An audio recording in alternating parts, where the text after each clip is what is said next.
As escolas militarizadas estão mudando o paradigma da atual educação brasileira. Eu sou o professor Eduardo Simões e esse é o nosso canal. Ao longo dos 20 anos da minha atuação como professor de escola pública, quase que anualmente eu ouvi um burocrata, um coordenador, uma diretora falar que sem aluno não há escola.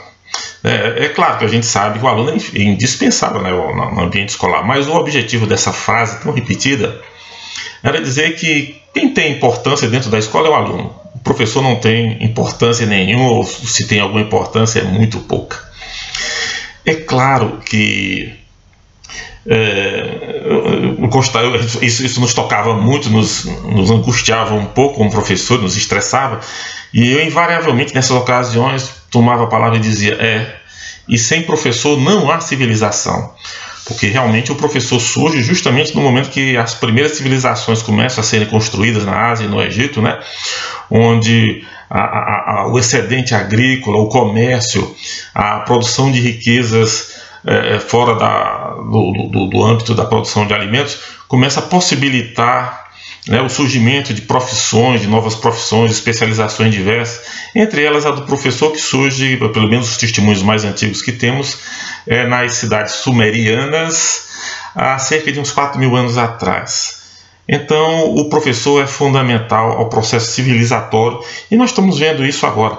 Aliás, se você quiser fazer um experimento a respeito disso, faça o seguinte: pegue um prédio escolar e deixe-o habitado só por professores durante uma semana e depois vá lá ver o que aconteceu com o prédio, se não está tudo bem, se está tudo organizado, talvez até melhorado. Agora faça o inverso. Entregue um prédio escolar, um ambiente qualquer, para crianças e adolescentes durante uma semana, para eles fazerem o que eles quiserem, no esquema do protagonismo. Ninguém vai nem fazer isso porque sabe que isso é um absurdo. Então, o professor é, com razão, o centro, a principal peça do processo de ensino-aprendizagem. Embora ele sozinho não funciona dentro de uma relação com o aluno, mas ele é fundamental nessa relação, é o principal polo dessa relação, inegavelmente, sem nenhum demérito para as crianças ou sem nenhuma necessidade de excesso de autoridade ou violência da parte do professor. Bem, mas o resultado é que no Brasil a gente se inverteu essa lógica nesses últimos anos, nessas últimas décadas, na verdade, desde mais ou menos 1985, por aí, tem havido um crescimento cada vez maior no seio da comunidade acadêmica, entre os burocratas e tudo mais, daquela ideia de colocar a criança como centro privilegiado do processo educacional.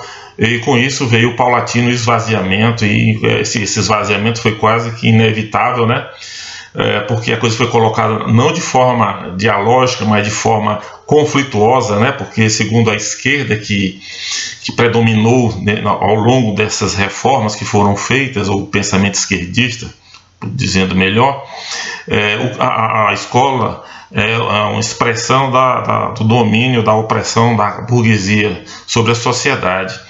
E o professor é o agente dessa opressão. Então o professor e a escola tradicional devem ser completamente detidos ou de alguma forma manietados para que a nova sociedade possa surgir, da evolução natural do pensamento infantil, devidamente doutrinado por ideólogos de esquerda. Mas o que se viu na verdade foi outra coisa, o que aconteceu é que os ideólogos de esquerda fracassaram dentro de sala de aula e a autoridade do professor esvaziada não foi suficiente para fazer brotar a nova sociedade da imaturidade das crianças. A consequência desse processo acontecido nesses últimos anos são visíveis hoje para nós. Sendo o professor uma pessoa que não merece relevância social, não tem status, é um opressor que a sociedade tem que aguentar ou doutrinar, ou chegar na sala de aula doutrinando, como fazem os professores dessa corrente de pensamento. A consequência disso tudo foi que a violência pública cresceu. A violência pública cresceu por quê? Porque o professor é o primeiro agente do Estado, na visão de muitas crianças, principalmente as crianças mais pobres. O professor é a primeira imagem do Estado para elas. E a imagem do Estado chega através do professor completamente desgastada, completamente desmoralizada, pelo próprio Estado, diga-se de passagem, né? Pela legislação, pelos burocratas, por uma série de preceitos criados dentro do próprio Estado. Então a criança vendo aquele professor, aquele representante do Estado tão pobre, né, de autoridade, de status, de importância, essa criança passa a desrespeitá-lo e começa a ver que o Estado não é para ser levado a sério, para ser desrespeitado. E a criança que começa lá no fundamental, né, desrespeitando brutalmente o professor, não quero entrar em detalhes, quando se tornar jovem, vai estar atirando em policial por brincadeira, porque o Estado não merece respeito, e ele aprendeu isso justamente na escola. Que há esse desrespeito, e isso é muito angustiante. Por exemplo, eu vivi uma situação essa semana na minha escola. Eu estava dando aula, ia começar a minha aula na minha sexta série, quando um menino de uma outra sexta série ficou na porta gritando para alguém dentro da minha sala. E eu então fui lá na porta, pedi para ele se afastar, se retirar, e fui fechar a porta para acabar com o ruído que vinha do corredor. Esse garoto de 10 para 11 anos simplesmente colocou o pé na minha porta, e ficou impedindo eu de fechar a porta. Eu tenho 1,85 m, eu sou professor há muito tempo, ele é um garotinho assim pequenininho, mas botou o pé na porta e ficou me impedindo de fechar a porta. Eu suave, mas decididamente afastei-o e fechei a porta. Mas isso mostra o tamanho do desprestígio dos professores e o topete que os alunos têm em relação a nós. Nós para eles não somos nada. Essa é a verdade. E isso foi criado pelos burocratas, pelos educadores, mestres e doutores, com suas teorias esdrúxulas, sem nenhum contato com a realidade. Uma outra coisa que cresceu também, fruto dessa diminuição do professor, foi a ignorância generalizada, né? Porque o saber do professor não importa mais. O professor é igual aos alunos, sabe tanto quanto os alunos, quando não sabe menos. Isso segundo a linguagem dos burocratas, que eu ouvi muito nos meus treinamentos que eu fiz. O burocrata chega lá, os alunos sabem mais do que vocês, conhece o celular melhor que vocês, sabe manejar o computador melhor que vocês. Eles só não sabem o essencial, não é? A reagir positivamente diante dos desafios da vida. E isso nós sabemos muito mais do que eles, e eles precisam aprender muito isso aí. Mas vai meter isso na cabeça de um burocrata, de um mestre ou de um doutor na universidade brasileira, né? Bom, uma outra coisa também que cresceu por força dessa queda dos professores foi a violência entre os estudantes. O professor não consegue mais mediar um conflito de estudantes porque, justamente por tudo isso que eu já disse, ele não merece nenhum respeito da parte dos estudantes. E eles realmente, o jovem e o adolescente detestam, abominam as pessoas impotentes. Eles jamais pedirão conselho a uma pessoa que eles não respeitam e não respeitam muito, principalmente pela sua autoridade, ou pela sua força, ou pela sua autoridade moral reconhecida pela sociedade, ou pela sua força. Eles preferem pedir conselhos a um traficante. Essa é a verdade.